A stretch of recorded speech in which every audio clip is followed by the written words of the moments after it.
Bonjour tout le monde, c'est Marie-Pierre. On est rendu à Pékin après une longue journée à l'aéroport et dans l'avion. C'était particulièrement rock'n'roll, tout en tribu avec deux enfants, une tonne de valises. Alors voilà, on est rendu à Pékin pour le dernier segment. On a obtenu le passeport de Noah et maintenant il y a plusieurs formalités à faire ici à l'ambassade pour obtenir son visa, de façon à pouvoir rentrer au Canada dès qu'on pourra. Donc, on est encore ici pour une semaine pour faire des visites de Pékin. Aujourd'hui, on prend ça un peu plus mollo parce que malheureusement, c'est la maman qui est tombée malade avec un dérangement gastrique. Alors, on a fait un petit conseil de famille. En coaching, ce qu'on dit en fait, quand on est en période de changement, quand on a un objectif important à atteindre, ça se passe rarement du premier coup comme on le souhaite. Alors quand il y a des imprévus, ce qu'on fait, c'est vraiment de redemander au coaché, compte tenu des circonstances, quel est ton objectif principal, sur quoi on va garder le cap. Dans notre cas, c'est de passer un beau voyage, le plus beau voyage possible.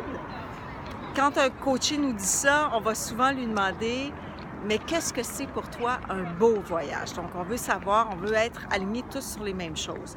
En discutant, ce qu'on s'est rendu compte, ce sur quoi on s'est mis d'accord, c'est qu'on veut, en fait, l'objectif ultime du voyage, c'est l'adoption de Noah et de faire en sorte que la chimie prenne dans la famille.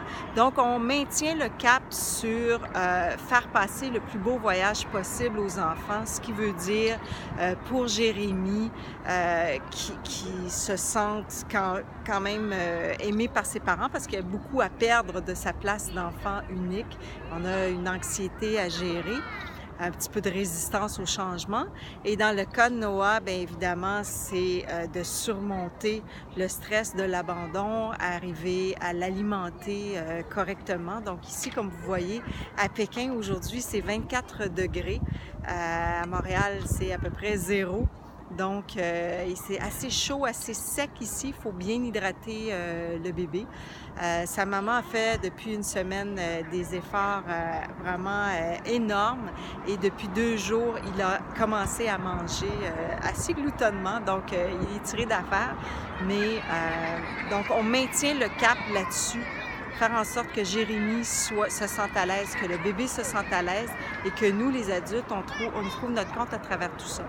Donc, ce qui veut dire que tout ce qui n'est pas lié à l'atteinte de notre objectif est mis de côté. On a pris en gestion, on doit faire ça souvent aussi, faire des choix et abandonner des choses quand on est en période de changement, de réorganisation, abandonner les choses qui ne sont pas nécessaires et qui ne contribuent pas à l'atteinte de l'objectif. Donc, c'est ce qu'on fait, de sorte que pour aujourd'hui et demain, on met un frein sur les visites touristiques pour vraiment rester en cocon, encore une fois, revenir au basic, le sommeil, l'alimentation, un peu d'activité physique, du repos, de façon à nous permettre de reprendre un élan pour terminer le voyage en beauté. À date, les garçons sont bien.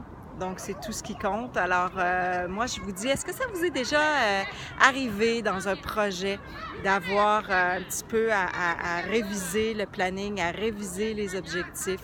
Comment vous faites pour prendre des décisions?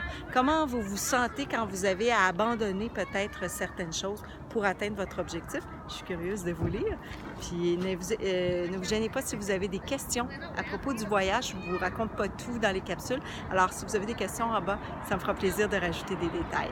Alors, je vous souhaite une excellente journée. Merci de nous suivre. Merci de partager. Je vous dis à demain.